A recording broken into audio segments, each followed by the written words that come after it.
Lord to contribute in any way, please feel free.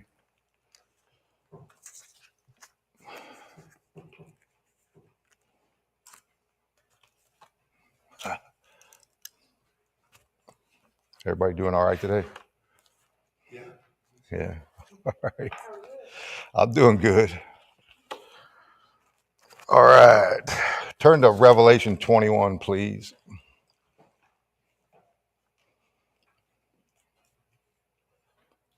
Verse 6. That's an easy one to find. It is done. I am the Alpha and the Omega, the beginning and the end. It's a guy named Bob Weiner who's an awesome man of God. He spent a lot of time in like the Ivy League schools taking Jesus there, and he says, the devil is but a mouse with a microphone. He's in your mind. Perception truly is reality. God is spirit. We need to see him as creator of all things, the Alpha and the Omega, who died for us and said, it is finished, right? Do you believe him or do you believe that mouse? And give him that microphone in your head to blast fear and doubt and unbelief, whereby you worry and find fault and blame and accuse rather than following Jesus. I'm just going to say this real quick. Mickey got up here a couple weeks ago. Mickey, every time I hear Mickey, I've got this great hope, and this will be a message of hope, but I don't. It always feels like a rebuke when I'm saying it. When Mickey says it, man, it always cheers me up. So, so anyway, hopefully we'll see this as a message of hope today, because that's who he is. All right. So anyway, do we listen to that and let him blast fear and doubt and unbelief, whereby we worry, find fault, blame, and accuse, rather than following Jesus? Jesus, who says, deny yourself, because love does not seek its own. Take up your cross. You can't take up anyone else's, and nobody can take up yours either, and follow me. In so doing, you have no more rights. You do not have the right to complain or blame or accuse, because you are in me and I am in you. And now you too are alive and no longer follow the pattern of unbelief and death. In other words, somebody slapping your face is opportunity to show them life. Somebody stealing from you is an opportunity to give them life. Somebody forcing you to walk 1 mile is an opportunity to carry them to me, basically. He says, and I will give of the fountain of the water of life freely. If it has any hooks in it, it's not free. It's not life. Freely to him who thirsts. I'm thirsty right now. He who overcomes the one who slaps him, the one who steals from him, the one who forces him to walk with him. He who overcomes himself, basically, because in overcoming these, we have given the opportunity for life to expand the body of one. He who overcomes shall inherit all things. Again, deny yourself, take up your cross and follow me. And I will be his God. No longer the world, no longer the enticement of dead stuff. And he shall be my son. But the cowardly, unbelieving, abominable, murderers, sexually immoral, sorcerers, idolaters, and all liars. Who is a liar but he who denies that Jesus is the Christ, right? Shall have their part. This is the portion of what your works, your life has earned, if you will. This is your reward for not believing, for choosing that which is dead. You inherited death. They shall have their part in the lake which burns with fire and brimstone, which is the second death. This is Jesus speaking. This demonstrates so well how deceptive our own thoughts are, our own opinions are. They will kill us. Turn to Luke chapter 16.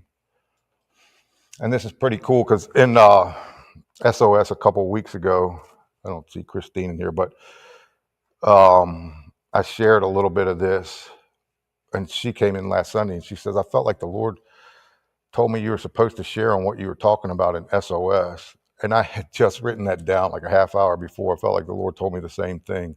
I'd written it down in my notes, message for next week. So I was like, that's cool, Christine. Thanks for the confirmation. So Luke 16, verse 19, there was a certain rich man who was clothed in purple and fine linen and fared sumptuously every day. Boy, he must have lived right, don't you think? Look how the Lord blessed him. He fared sumptuously every day. But there was a certain beggar named Lazarus, full of sores, who was laid at his gate. I mean, wow, this guy must not have had much faith at all, you know? I mean, he had to beg for his provision. He obviously couldn't believe for healing. He had to be laid at this guy's gate. He couldn't walk. You know, it makes you think, who sinned, him or his parents, right? That he was so horribly cursed. So this man, verse 21, desiring to be fed with the crumbs which fell from the rich man's table. Moreover, the dogs, how humiliating, came and licked his sores. But, verse 22, so it was that the beggar died.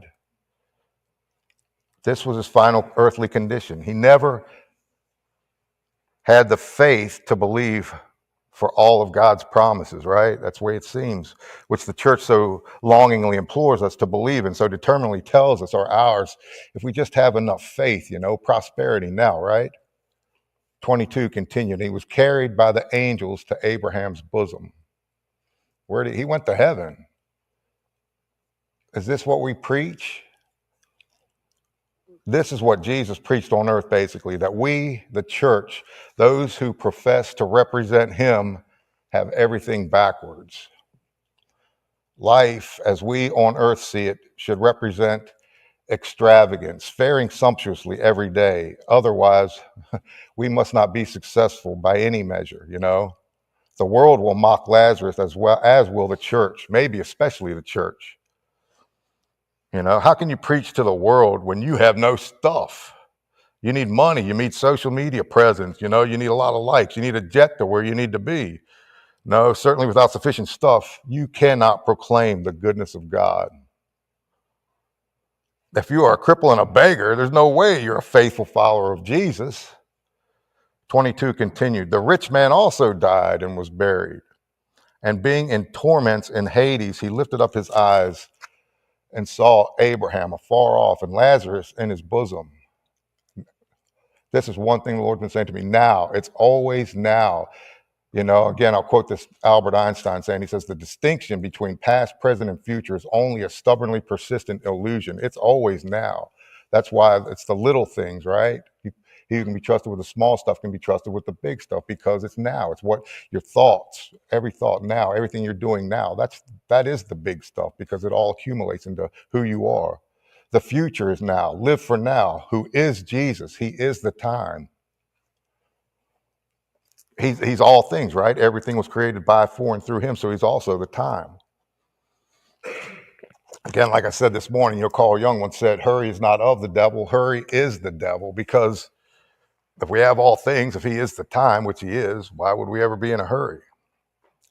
That's one I need to really work on because traffic. I hate traffic. It's kind of funny. It's like my two pet peeves are somebody riding my butt in traffic and somebody like grunting and screaming in the gym, And Sierra and I were talking about that way on the way to the gym the other day. So, of course, I get in the gym. There's some guy beside me. It's like, the Lord's going to test you on it. Because I said to her, I realize that's me, it's all projection. So there's some dude in the gym just scream. I mean, I thought he was having a conversation with somebody else. He's like, all right, man, you can do it. You can do it. This is you. You got it. Okay, all right. Now take it up. I'm like, who are you talking to, man? It's like, all right. Anyway. I didn't want to expose you, brother. All right. All right. So the future is now. Live for now, who is Jesus. He is the time. Else you forever will be in Hades, perpetual torment at seeing those who actually believed in life rather than faring sumptuously for a moment, living, he'll be living in peace. And hey, I got nothing against. I wish the Lord would give me $1 billion, but it's the old saying, do you have money or does money have you? I'm not advocating against having stuff, right? I'm just saying, yeah, all right. Anyway. And after Jesus told this story, we won't go into all that, his disciples pleaded, increase our faith. For what? Why?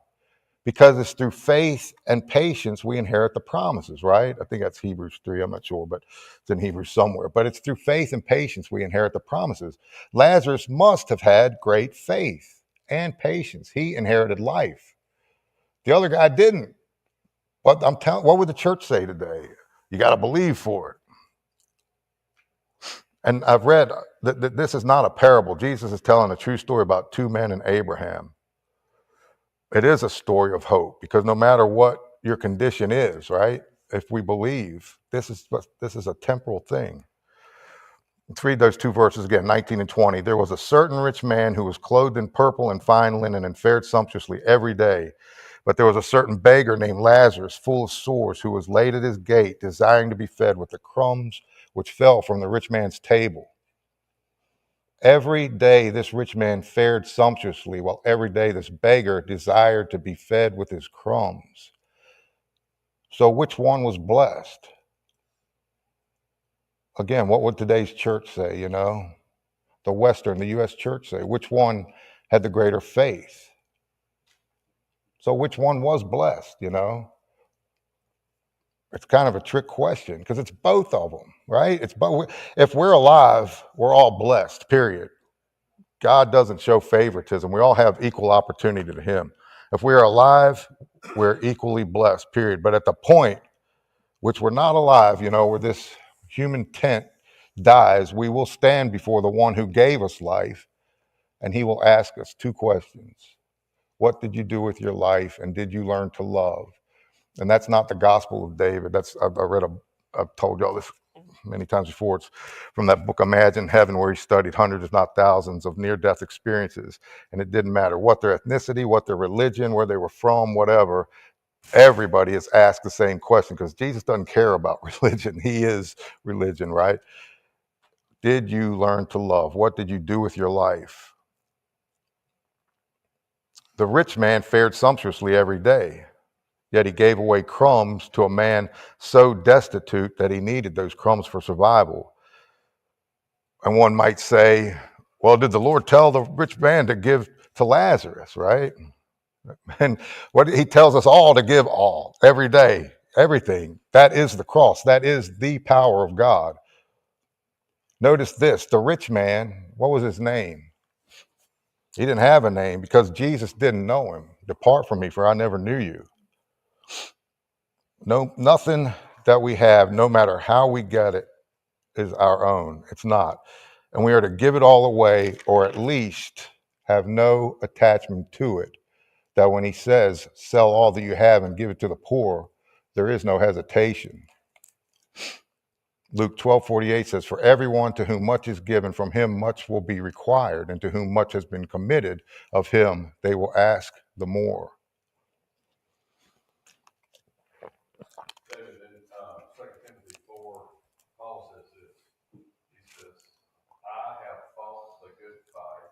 I have finished the race. He said, it's finished. Yeah. It's finished for me because I ran the race that God wanted me to run. Yeah. And that's what we need to be able to say from our lives to Lord, you gave me this path. I've walked this path. I have finished this path. That's really good. Yeah, it's the same thing as Jesus saying, the ruler of this world is coming and he has nothing in me. Paul walked that. Yeah. Back to Luke 16, verse 24. Then he cried and said, Father Abraham, have mercy on me and send Lazarus that he may dip the tip of his finger in water and cool my tongue, for I am tormented in this flame.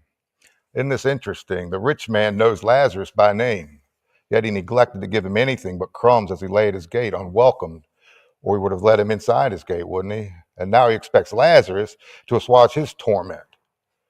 But it's too late. It's now. It's always now.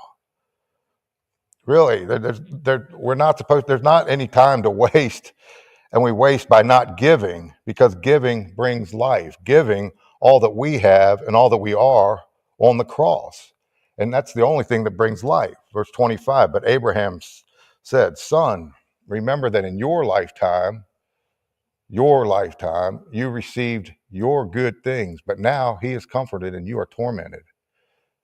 Now becomes forever very quickly, doesn't it, Pat? flies by. What did you do with what you were given? Some are given much, some are given little. The requirement for each of us is the same. Give it all to the Lord. Give it all away that you may have life forever. And that life is now. It is always now. Again, I'll say that again. The distinction between past, present, and future is merely a persistent illusion. Albert Einstein got that. I think all science, if looked at, you know, realistically without trying to disprove God, always proves him, you know. Faith, hope, and love, right? Our faith will lead us to a hope, which will lead us ultimately to love himself. And the gifts are without repentance, without revocation. So the opportunity is the same for us all. I mean, Lazarus could have cursed God. It would have been the same as ignoring him, unbelief, same result. But with virtually nothing, Lazarus held on to his faith. He must have, or he wouldn't have made it. It's as simple as that. Because it is by grace you have been saved through faith, and that not of yourselves. It is the gift of God, not of works, lest anyone should boast. That's Ephesians 2:8 and 9. But Lazarus didn't have it any easier than the rich man either, you know. He could have removed himself from the love of God just as easily by not trusting God and cursing him, by complaining and grumbling and fault finding and accusing God for his seeming woes. Here's one thing I'm convinced more and more of is we don't know anything, right? I mean, Paul says that if anybody thinks he knows anything, you know, he knows nothing as he should. And he should become a fool so that he would know, right? It's kind of what we were talking about. Well, we were talking about that earlier a little bit, William. All right. All right. But what's so awesome about that is we're not supposed to know anything. You know, we're just supposed to know our Father, just know love, so that he is our continual pursuit. And if we do start to judge anything, we'll know we're not on the path of life. You know, if we've lost our joy, we'll know we're not on the path of life. And judgment will do that to us, right? It's like we're almost home, you know, don't abort the mission now. The closer we get, the more we will have to overcome, though. That's just the way he designed it, to reach the top of the mountain, to go through the veil of those highest clouds that seem to conceal the Holy of Holies, right? But they're just clouds. We can walk right through them into the Father's awaiting embrace. But you don't get to the peak of K2 with a caravan of stuff, do you? You must leave everything behind to attain the summit. Galatians 6:7 says, do not be deceived. God is not mocked. For whatever man sows, that he will also reap. For he who sows to his flesh, the rich man, will of the flesh reap corruption. But he who sows to the Spirit, Lazarus, will of the Spirit reap everlasting life. And let us not grow weary while doing good, for in due season we shall reap if we do not lose heart. There's no way that, you know, we can judge this in the natural. If we think we can, we better become a fool so that we can know the truth, the way, the truth, and the life. All right. I better slow down. No, actually, I got a lot here, but I get nervous and go real quick. So if anybody has anything, Mickey, if you get anything else. One of the things about that story, the rich man Lazarus, why was he asking Lazarus to cool his tongue? Well, think of it. Was that how he used his tongue on earth? That's good. When he died, that was the thing that was in torment. Yeah. Was his tongue and how he spoke and stuff. And I've often wondered how many times did he walk by Lazarus, because he laid at the gate every day. He knew his name. Did he use his tongue to speak against curse him, curse him, and walk by? Yeah. I also see it as, where Lazarus just wanted a crumb. Well, that tip of the finger to cool his tongue is equivalent to a crumb.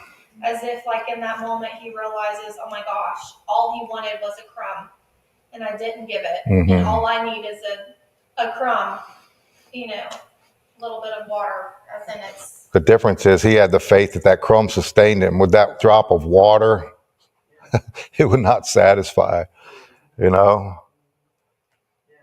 Yeah, I won't get into that, but he said, well, if you can't get that, at least send Lazarus down here to save my brothers. What do you have, 5 brothers? And Abraham said, even if somebody came down and died for you, you would not believe it, right? So, all right. Look back at Revelation 21. Then he who sat on the throne said, behold, I make all things new.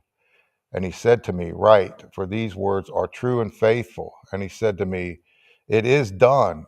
I am the Alpha and the Omega, the beginning and the end. I will give of the fountain of water of life freely to him who thirsts. He who overcomes shall inherit all things, and I will be his God, and he shall be my son. It's all about obedience. He is life. Only he is life. Only he can give life. If anyone desires life, they must deny themselves, take up their cross, and follow life. That is his definition of overcoming. Revelation 12:1. Turn back there. It says, now a great sign appeared in heaven. A woman clothed with the sun. Think about this. A woman clothed with a great sign appeared in heaven. A woman clothed with the sun, with the moon under her feet, and on her head a garland of 12 stars. Then, being with child, she cried out in labor and in pain to give birth. Again, it goes back to that Albert Einstein saying, it's the distinction between past, present, and future is an illusion. It's now. He is the time. This happens in heaven. John sees it in heaven, okay? This is Mary. This is going to sound kind of off track, but we were laughing about this a couple of weeks ago. Wyatt was telling me about a flea's strength. It's like a flea can pull 160,000 times its own weight and jump like 1,000 times their height. So if we had their power and used it, the force of our jumping would be greater than the force of a jackhammer, thereby tearing up the ground beneath us. Unless we were on the water, then it might actually work. Then the principles of hydraulics would come in because water is the only element that gets harder the harder you hit it. Except we couldn't, because the forces required to do so would crush us almost instantly. Even the exoskeleton of a flea, if expanded to the size of a human, would crumple in on itself before any release of energy could be made. Arthropod bodies work great for something their size. Expanded and their own strength kills them. I mean, think about this. Evolution is just stupid. Millions of species designed perfectly, which if their design were altered, would kill them. So you say, what's your point, David? Everything in creation is and was designed for one purpose, and that purpose is relationship. If we go outside of our design, we die. And we are without excuse because we are to see the perfect design of all things by and for God. Because as crazy as it seems to us sometimes, he designed us in his image, right? To prove this to a stiff-necked and disobedient people, he took our form on earth, the weakest form by far of any of his creatures.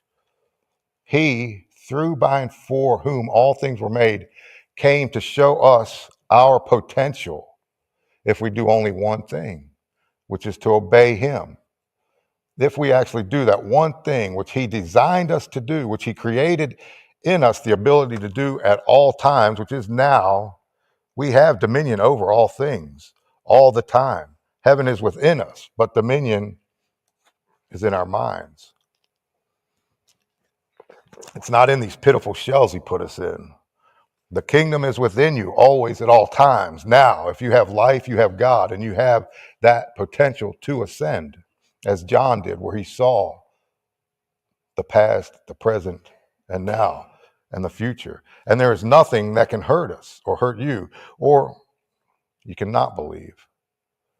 whereby you fear, you believe everything can hurt you, an illness, a bullet, a knife or a fist or a car accident or someone else's thoughts or someone else's words or someone else's deeds. I mean, either all things are for you or all things are against you. It is your choice because we have all things in him if we actually choose him. Or will we choose me, myself, and I, whereby we try to accumulate as much of this world, this measly little speck in the cosmos, we try to gather and store as much buying power as we can and believe it matters, Again, Lazarus went to heaven. The rich man went to hell, and that was forever.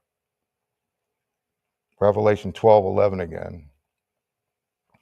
And they overcame him, which is self. The devil is in our minds. He's real, but this is where he lives. They overcame him by the blood of the Lamb and by the word of their testimony, and they did not love their lives to the death.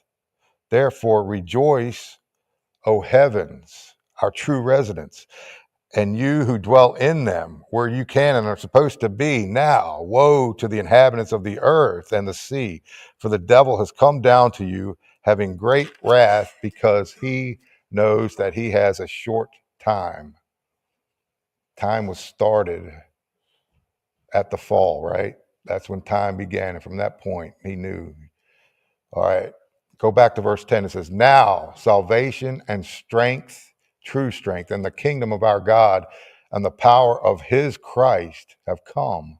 For the accuser of the brethren who accused them before our God day and night has been cast down.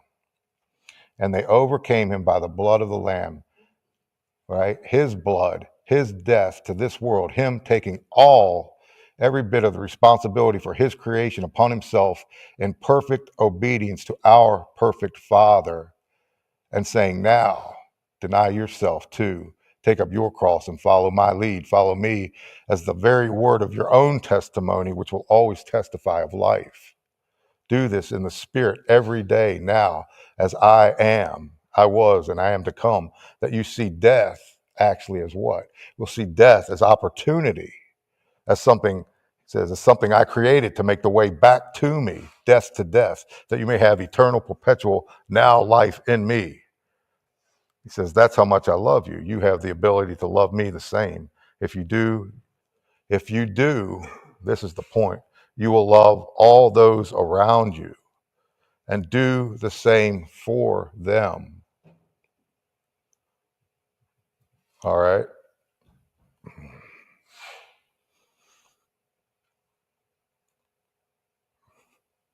Dang it. It's never going to look like that which was overcome, that serpent of old, in the garden called the devil and Satan, who deceives the whole world as the accuser of our brethren. No more. We need to become like a little child. I remember our oldest son, Dylan. Oh, crap. He'd walk out the door naked, and he's like 3 or 4 years old and just scream, friends, friends, like that. That's what a little child sees. They only sees friends, purely naked. There's no shame,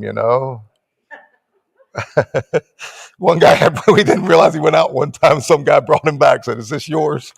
Yeah, thanks. Yeah. But hang on a second. I've been saying, we must see trials and troubles and tribulations, as opportunities, which we must, but it's everything. It's everything. It's all things. Winning the lottery would probably kill our souls faster than going bankrupt.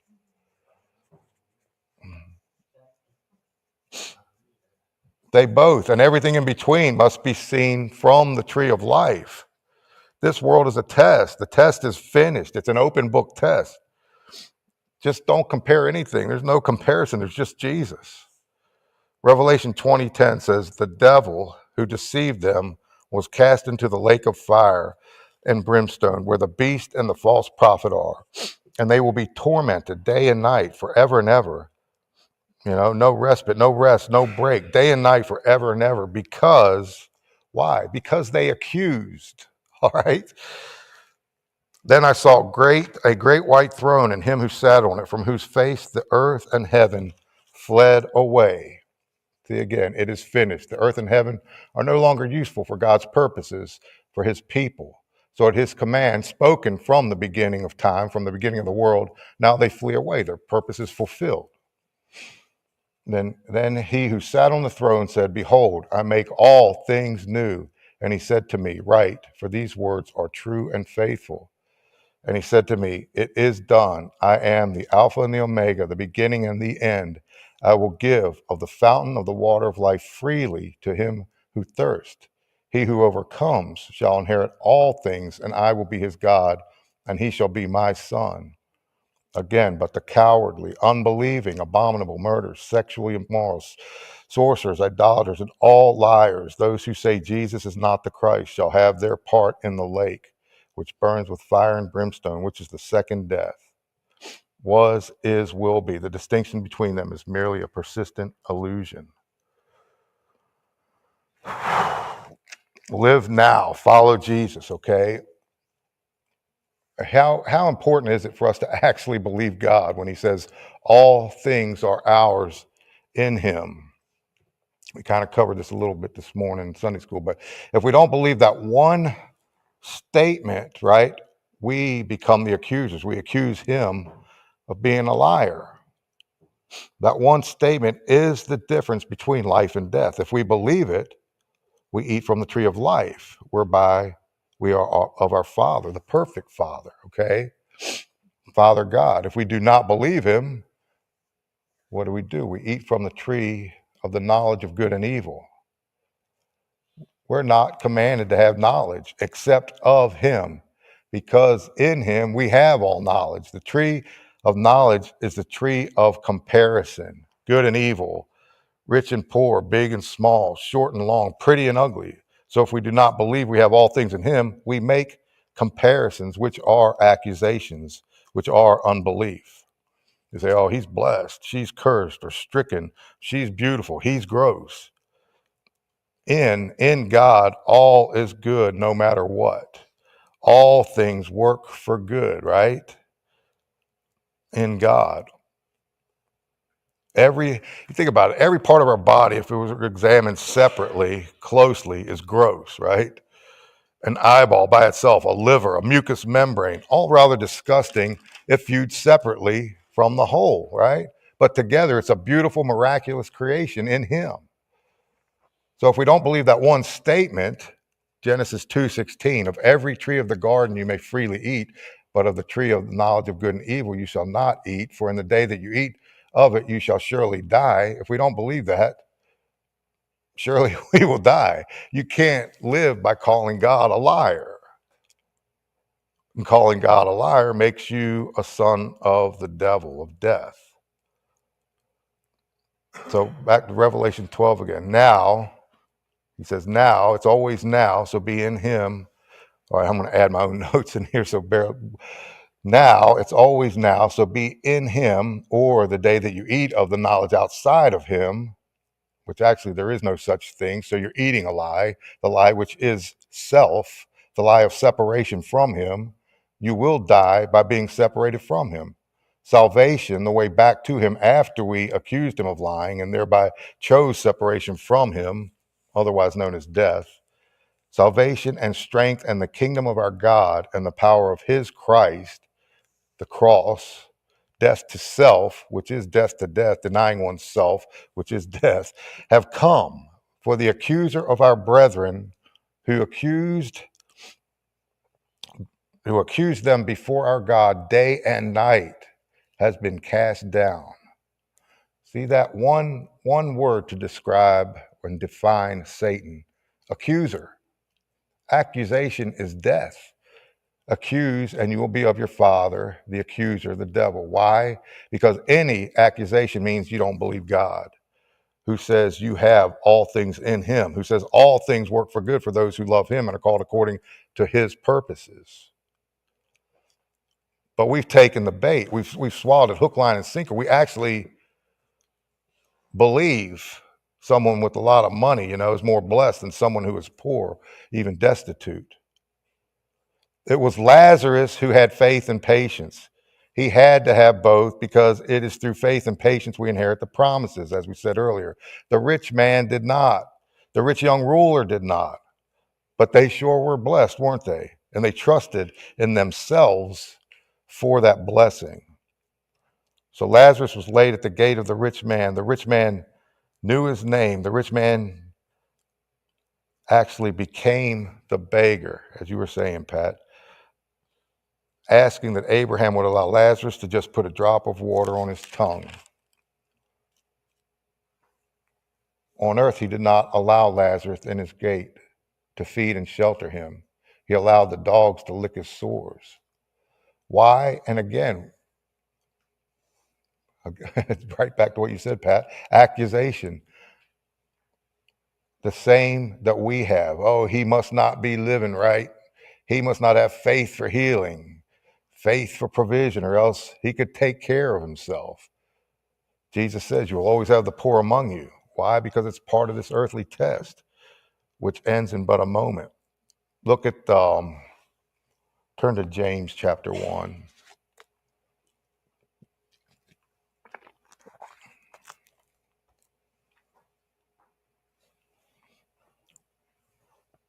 Look at, read verses 26 and 27. If anyone among you thinks he is religious and does not bridle his tongue, but deceives his own heart, this one's religion is useless.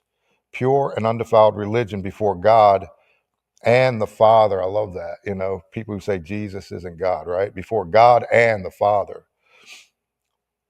is this: to visit orphans and widows in their trouble and to keep oneself unspotted from the world, to help the poor and not let stuff affect our thoughts, which is our self, the building blocks of our self, which is exposed by our tongue, by what we say. Jesus said we'll be accountable for every idle word, right? How much more are we going to be accountable for every accusation, every accusing word? The same chapter, verse 9. Get this, okay? How backwards do we have it? James says in verse 9, let the lowly brother glory in his exaltation, but the rich in his humiliation, because as a flower of the field he will pass away. For no sooner has the sun risen with a burning heat than it withers the grass, its flower falls, and its beautiful appearance perishes. So the rich man will also fade away in his pursuits. If we're afraid of losing anything, we are living a lie. All right? What was, is, and always will be God's most treasured possession. It's Jesus, right? Through, by, and for whom all things exist. But he, God the Father, he killed him on a cross so that we will no longer pursue this world. It's less than worthless. It's death. The pursuit of it is death. But we got to get to the point where we actually believe that. So how about now? The accuser is the father of lies because accusation is the lie. The father of all lies, the lie that says the tree of life is not enough, that we do not have all things in him, that we must do something, anything in and of itself to have life, you know, especially the good life. All right. I was getting ready to go to bed on Friday, and sometimes it just give me something right as I'm going to sleep. I started this in Sunday school class, but didn't get to finish. But he's like, I didn't come here to show you how to live. He says, I came here to show you how to die. He said, not many people get that, but that is life, right? The ruler of this world is coming, and he's going to keep coming until we too, as Mickey said, until we too can say, it is finished. He finds nothing in me. And right now we don't get it. We think we can live righteously, right? There's no such thing. All of our righteousnesses, our own blood, not his, wash away the seed of life that was planted in us, right? Filthy rags as Isaiah says, all of your righteousnesses are but filthy rags, menstrual rags that wash that seed away so that you don't have life, thrown outside the camp. Our own blood contaminates his, okay? We have to be with him for him. Does not work. Think about it. Peter, you know, after he says, "Blessed are you, Simon Bar-Jonah, for this revelation came from the Father." And he tells him, "Surely you can't die, right?" He said, "What? Get behind me, Satan." He says, I will die for you, Jesus. And Jesus saved him a couple times, right? Made him miss Malchus's neck and chop off his ear and put the ear back on, right? Because he thought he could do it for him. But you can't do anything for him because it's finished. It's already done. All we can do is be with him, in him. That's our calling, to be with him, follow him wherever he goes. We can't earn anything. All of our righteousness, our own blood, not his, wash away the seed of life, okay? Think this world really has nothing of value. Jesus said he finds nothing in me. So why are we determined to pursue it as so-called Christians, right? Pray for him to give me stuff. Why? So we can exalt ourselves because we do not believe him. He's given us the entire cosmos to prove it, to prove the triviality, the minuscule pettiness of this little speck that orbits in the sky, right? It has zero value. It's the Spirit who gives life. So why are we not spending all of our efforts, all of our time, all of our energies, on pursuing his Spirit, life? And what's that called? It's simple. That's worship. That truly is worship. How we live our lives is our worship. And you shall worship, hear, O Israel, the Lord God is one, right? And you shall worship the Lord your God with all of your heart, all of your soul, and all of your strength, right? That's worship. That's how we live our lives, is our worship. That is how to live, to be part of one. He is one. And if we want to live, we have to be part of him. His body, which shall worship him with all of our heart, all of our soul, and all of our strength.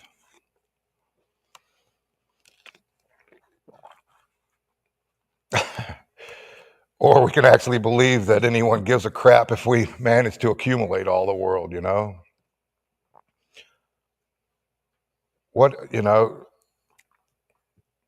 devil took Jesus up on the last of the temptations, right? Takes him up on top of the mountain and shows him all the kingdoms of the world and their glory. They had glory. And said, "These are yours if you'll just bow down and worship me," right? He can do that.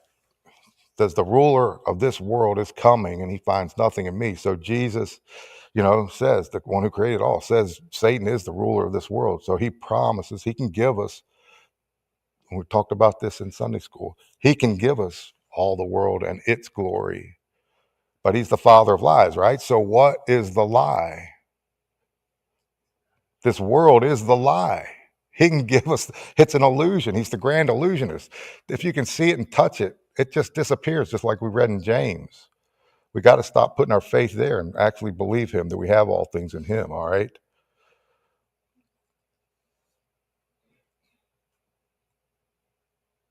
All right. He took our form. He took our fleshly form for one reason, to show us how to die, that we may actually live. There is nothing, absolutely nothing we can do for him because he's already done it. It's already been done. It is finished. The perfect plan, the way, the truth, and the life back to the Father is complete. To think you can add to that is arrogance. It's self-righteousness. So relationship is with him, not for him. Deny yourself, take up your cross, and follow, walk with me. All right. That's all I got. Look out there and everybody's just like, anybody else got anything? So I'm reminded that when you talk about that, selling your soul to the devil, like, when you get all this fame and it comes to you, it says, okay, I'll give you all of this, and And all you have to do is just sell your soul out to me. It's the same thing. And we fall for that. Yep. All of this. And we sell our soul out. And then it doesn't bring us what we thought it would. It thought it would bring us happiness, joy, and contentment. It brings us none of that. Instead, it's captivity. It's shame. You know, hell is the absence of everything we pursued here. That's what it is. This is an image of heaven and hell, whichever we choose, right? So hell, the rich guy demonstrated that, you know. None of that stuff that he thought was valuable was there anymore. It was the absence of all that, because that's what hell is. It's separation from God, and he is life. He is all things. So that's it, Mickey. It's an eternal chasing of one's tail, right? You know, I mean, I lived the party life, you know. I thought, you know, one more drug, one more whatever, you know. Never satisfied, never will. I mean, I worked for multiple billionaires, you know. I didn't, not many of them were happy, all right? All right, we got a little, I'll tell you. I think for me, David, something I've been really thinking about a lot lately is that, you know, so you said Jesus came here to show us how to die, not how to live. I think it's both, but I get the point. I think it's more heavier weighted that because I'm assuming essentially what you're saying is because there's all these wants, all these desires, and you're just constantly dying this death if you're choosing to follow him. Mm-hmm. In the garden, though, if Jesus came to show it, to pull everything back to him, and came to show us how to do that, because it all fell in the garden, right? And I think that we, as a general statement, get so focused that, oh, Adam and Eve ate this fruit, or of this tree, or whatever it was, right? And we go, well, if they wouldn't have ate the fruit, like, you know, we wouldn't be in this place. Well, no, that's not true, because that was a physical action that they did as a result of what they had already made a decision in their spirit. Because